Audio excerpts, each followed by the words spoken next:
Allô? Bonjour monsieur, Sandra Matic de la société Tumora. Puis-je vous demander de m'accorder quelques minutes? Vous ne me dérangez jamais, mademoiselle. Je vis seul et je n'ai pas beaucoup de distractions. Dans ce cas, monsieur, je vais me permettre de vous poser quelques questions. Posez, je vous en prie.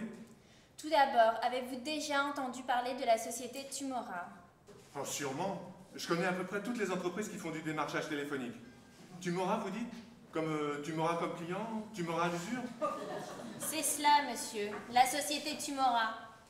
Nous sommes spécialisés dans le diagnostic. Téléphonique? Non, nous nous rendons chez les particuliers, bien entendu. Je vais tout vous expliquer. Nous sommes spécialisés... Ah, c'est bien d'avoir une spécialité. Moi, je n'en ai aucune. Autrefois, si, c'était les palourdes farcies aux légumes. Je m'en souviens comme si c'était hier. Et pourtant, ça commence à faire un bail. Il fallait faire revenir une carotte, une aubergine, une échalote. Mais je suis sûr que je vous importune. Vous avez certainement des tas de choses très importantes à me communiquer. Effectivement, monsieur, j'ai des informations à vous communiquer. Ah, c'est bien de savoir communiquer. Moi, j'ai jamais su. Et pourtant, j'ai toujours eu des tas de choses à dire. Mais ça restait en moi. C'était comme un trop-plein. Il était temps que vous appeliez. Bien, alors permettez-moi de reprendre le fil. Bien entendu, bien entendu. Je vous permets de reprendre tout ce que vous voulez. Je disais donc, la société Tumora, soucieuse du bien-être de chacun, a lancé une grande campagne d'information. À propos d'information, savez-vous que si on demande aux passagers d'un Airbus d'aller aux toilettes avant l'embarquement, on réduit le poids de l'avion au point d'économiser sur un mois 5 tonnes de kérosène? C'est sidérant, n'est-ce pas? Oui, en effet, monsieur. Je m'apprêtais à vous dire que la société Tumora effectue des études... Ah, les études!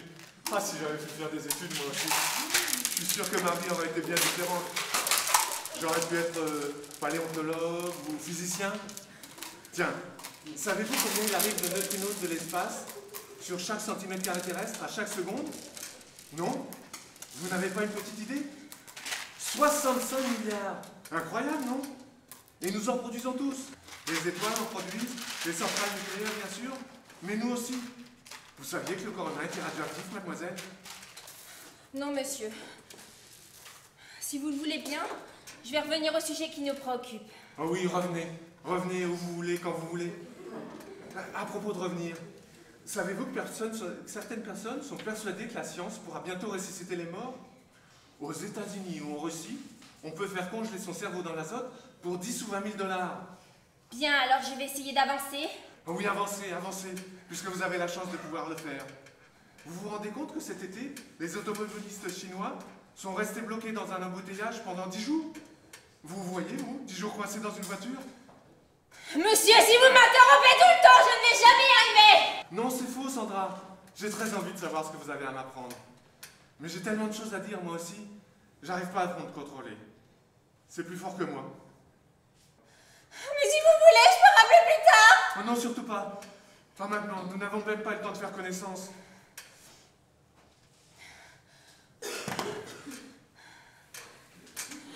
Je vais vous laisser, monsieur. Je dois travailler. Je ne peux pas me permettre de bavarder. Alors allez-y, Sandra. Dites-moi ce que vous avez à me dire. J'aime tellement le son de votre voix. J'aimerais que cette conversation dure éternellement. Ce n'est pas possible, monsieur. Je vais devoir accrocher. Non, non, surtout pas. Pas maintenant. Ce serait trop dur. Sandra, puis-je vous demander une faveur? Je ne sais pas, monsieur. Appelez-moi Bertrand. C'est tout ce que je vous demande. C'est pas grand-chose. Je vais vous laisser, monsieur. Je ne suis pas la bonne personne. Bertrand, Sandra. Dites Bertrand, pas monsieur. Monsieur Bertrand. Enfin, nous y sommes. Je vous écoute, Sandra. C'est trop tard, monsieur Bertrand. Il n'est jamais trop tard. En ce moment même, des savants japonais vont tenter de faire revivre un mammouth en fécondant un ovule d'éléphant femelle avec du sperme de mammouth. Ils vont peut-être créer une espèce disparue depuis 10 000 ans. Au revoir, monsieur. Au revoir, Sandra. Tu m'auras plus.